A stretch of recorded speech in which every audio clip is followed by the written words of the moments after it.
Creo que ha sido un foro que muy bien usted lo decía, y exactamente han sido 23 años, Tufí, que 23. No se hacía. El foro último que se hizo en Fexpo Cruz, en la Cámara Agropecuaria del Oriente, fue el año 2002, en la presidencia de don Juan Armando Antelo. Ah, sí, estaba ahí Juan Armando Antelo. Estaba ahí también, el día miércoles. Varios PAS presidentes, ¿no?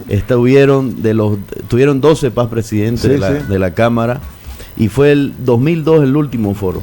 Y ahí se ve qué sentido tenían estos foros, que era apegarse a la producción, apegarse a lo que están todo el día en el campo, ¿no? A lo que están produciendo alimentos. Klaus, en ese foro estuvo Evo Morales.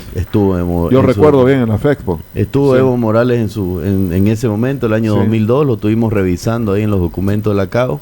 Y bueno, este año fueron invitados cuatro, según las últimas encuestas de los canales de televisión, eran los 4 más votados. El directorio quiso primero invitar a 4, ¿por qué? Porque es para poder profundizar un poco más en los temas. Imaginémonos la logística de un foro con 10 candidatos.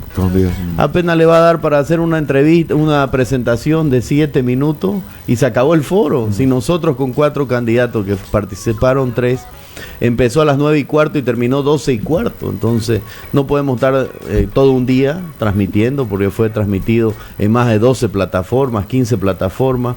Ayer miraba los informes, Tufí, gracias a todos los medios por el apoyo de lo necesario que es reafirmar una democracia. Lo han visto más de 2 millones de personas el foro, ¿no? Eso es lo que se ha calculado. Entonces hacía falta una iniciativa de esta, donde la unidad fue un mensaje de unidad que hubo ayer. El tema del excluyente, de los que dicen los ministros de grandes, medianos y pequeños, eso es falta de información. Yo solo voy a dar 2 ejemplos de 2 subsectores de la CAO, ANAPO y FEASA Cruz. ANAPO, sus filiales son Cuatro Cañadas, El Puente, San Julián, San Pedro, todos son pequeños productores, ¿no?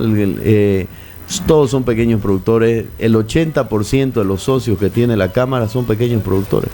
Los más de 100.000 unidades productivas que tiene Santa Cruz, el 80% son de pequeños y medianos productores. FEASA Cruz, 46, 43 asociaciones en Santa Cruz, de las cuales los invitamos que vayan a los valles, en los municipios hay asociaciones, que vayan a la Chiquitanía, que vayan estaban ahí en el auditorio. Estaban todos ahí, más aún, estaban hasta los productores de llama de Oruro, Tufí. ¿Ah, sí? Vinieron la delegación de los productores de llamas de Oruro, donde hay un gran potencial. Estaban los vitivinícolas de Tarija, estaban los que producen banano de Cochabamba. Entonces estaba la representación del país en el foro, donde realmente es una falta de información, que lo único que hacen es tratar de siempre apuntar los datos que da la CAO, porque lo único creíble en datos agropecuarios sabemos que no son los del gobierno. Y ellos lo saben, ¿no?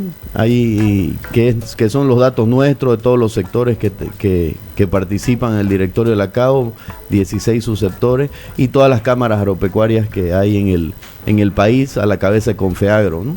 Confeagro estaba también. Bueno, ¿usted es presidente de Confeagro? No, yo soy presidente de Confeagro, pero estaba la Cámara Agropecuaria de Cochabamba, de Tarija, del Chaco Chuquisaqueño, estaba de Pando. Entonces estaban las cámaras ahí. Entonces realmente la representatividad que tuvo el foro fue muy importante. Aparte de eso, Tufí, ese mensaje de unidad, estaba el comité multisectorial, ¿no? Gremialistas, dirigentes gremialistas, Cámara Nacional de Industria. Estaba la Cámara Nacional, estaba la Cámara Nacional de Exportadores, estaba CAINCO, estaban los gremiales, habían creo que 10 mercados de Santa Cruz, y estaba el Ejecutivo Nacional.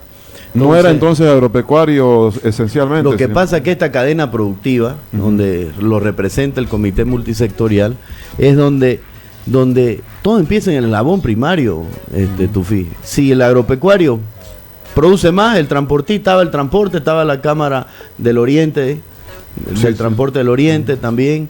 Entonces, ¿qué es lo que sucede? Si producimos más, ellos van a transportar más. Si exportamos más, ellos transportan más. Si producimos más, la industria va a procesar más. El gremial va a tener más para vender en los mercados. Entonces, y los excedentes del exportador va a poder exportar más. Entonces, este comité multisectorial, esta cadena productiva, por eso es que estaba ahí presente. Porque todo inicia en el eslabón primario, y si tenemos carga, y si tenemos productos, si nuestra productividad la aumentamos, pues para todos va a haber otra visión de país, ¿no? En ese sentido que usted está describiendo, estaba representado el pequeño productor, mediano y grande, digamos, ¿no? Más otros miembros de la cadena productiva. Ahora, en el ministro, no recuerdo bien en la cartera, mire cómo será. Desarrollo Rural y Tierra. Tan irrelevante de repente, lo asumo así, hace años que no veo un ministro del agro que realmente esté compenetrado. ¿Cómo están las relaciones de ustedes con el ministro? Bueno, con el actual ministro, nosotros, de que yo estoy en gestión desde el 13 de marzo, no hemos tenido ninguna comunicación, porque hemos definido que la agenda de la CAO, el ministro la conoce de memoria. El actual, si no me equivoco, de lo que va de Luis Arce es el tercero o el cuarto, han cambiado uno por año más o menos en desarrollo rural. Ahí se nota que no hay una percepción de políticas claras dentro de la agropecuaria si cambian un ministro por año, ¿no? Entonces, los sectores han tenido más contacto con ellos, los subsectores, pero es por un tema ya de subsistencia, el tema combustible, el tema de maíz, el tema de insumos, el tema de dólares. Entonces, sí. Él decía en la declaración que leí que el gobierno actual y todo el periodo, me refiero al del MAS, ha sido el de mayor crecimiento del sector agropecuario en cuanto a volumen, en cuanto a producción. Es decir, no es que haya sido fracasado el modelo, sino que más bien benefició mucho a los productores, dice en esa declaración, da unas cifras inclusive. ¿Qué piensa? Son cifras que yo del día de mañana se las puedo hacer llegar, yo las tengo porque las manejamos todos los días. Lo que decíamos, en leche 200.000 litros día menos, 13.000 vacas menos se ordeñan por día, solo en Santa Cruz, sin contar Cochabamba. En arroz 30% menos se cosechó este año, por lluvia y por diésel. Ahí preguntémosle a la frontera arrocera que tenemos en Santa Cruz, Okinawa, San Juan y a nuestros productores del Beni. Trigo, 40.000 toneladas menos se están cosechando este año de trigo. O sea que trigo no va a haber, casi no hay ya en el país el trigo, va a desaparecer. Y así podemos ir nombrando donde llega la frontera agrícola a estancarse. Usted mostró cultivo por cultivo ahí. Ahí estaba, yo mostré la productividad, ¿no? Cultivo por cultivo. Lo del maíz es un desastre. Ellos saben muy bien que el maíz entra por contrabando con biotecnología el 100%, y es lo que comen nuestros pollos, nuestras vacas, nuestros chanchos, y a nosotros no nos dejan producir. Ahora, Klaus, ¿cuánto es la agricultura familiar a la que se refiere el ministro? Habla de una agricultura familiar que no ha sido representada en este foro. No sé qué, me imagino que es un poco la agricultura más del sector campesino andino, o aquí también tenemos agricultura familiar de autosustento, ¿será? Nosotros tenemos una asociación afiliada a la CAO, se llama Sofrut, su presidente es don Noé Morón de los Valles, que son los productores de fruta y los productores de hortalizas. Yo creo que se refiere a esa estructura, pero el pequeño productor, no nos olvidemos que en ganadería es abajo de 500 hectáreas, una propiedad pequeña, y en agricultura es abajo de 50 hectáreas, acá en el país, digamos, ¿no? Pero todo lo que significa esta agricultura está totalmente representado con los productores de hortalizas que tenemos en los valles, sin equivocarme. Ahora, particularmente Evo Morales dice, suscribieron acuerdos en función al libre mercado, a la corriente más liberal, y el propio gobierno a través del ministro también dice algo de esto, ¿no? Que fue un encuentro entre convencidos del libre mercado sobre todo. ¿Qué piensa al respecto?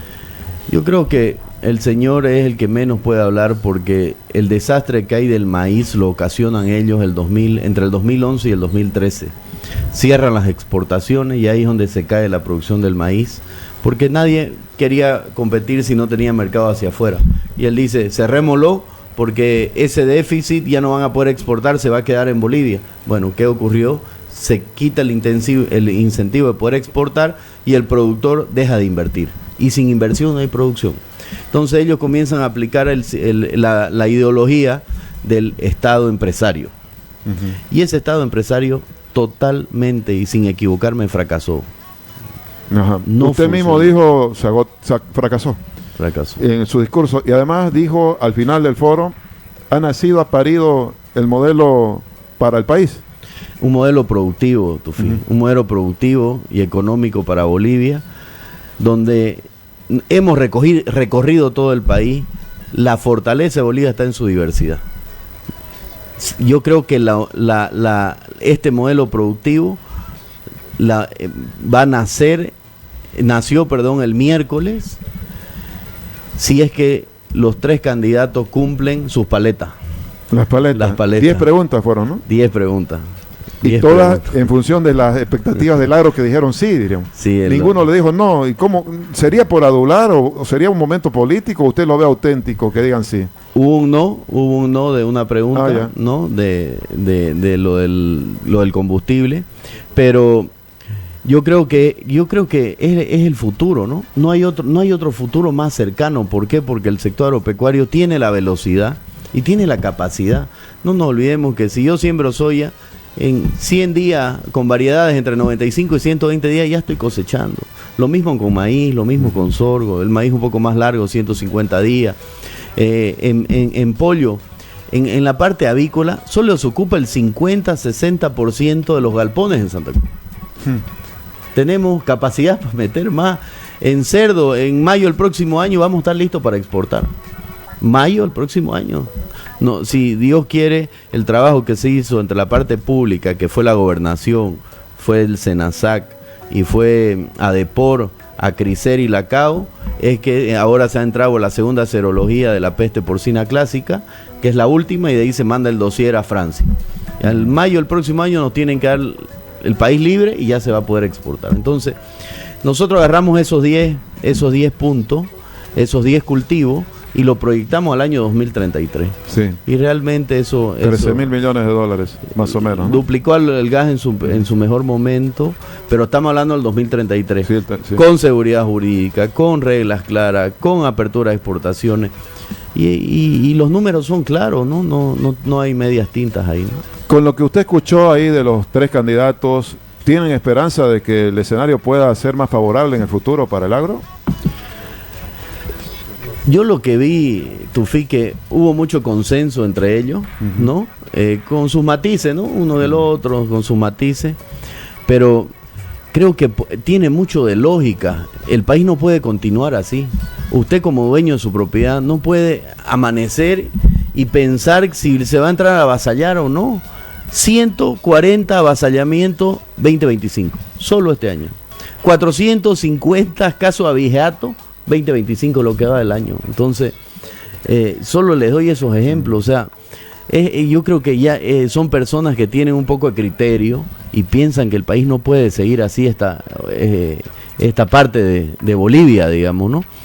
Y la otra es que es la gobernabilidad, ¿no? Eso para mí fue lo más relevante en términos de decisiones, eso de comprometer a los 3 candidatos a respetar la gobernabilidad o hacer gobernabilidad en caso de que sean elegidos cualquiera de ellos, hacer gobernabilidad. ¿Por qué? Porque con gobernabilidad es la única forma de que se haga realidad todo este proyecto país que se ha consensuado el día miércoles, donde se acaben las restricciones, se acaben los cupos, se acaben las franjas. O sea, realmente sí. Esperemos que vaya para adelante. Estamos hablando de 3 candidatos que podrían conseguir bancadas parlamentarias importantes. Faltó Andrónico Rodríguez, que si lo comprometían a eso, creo que podrían estar más tranquilos, ¿no?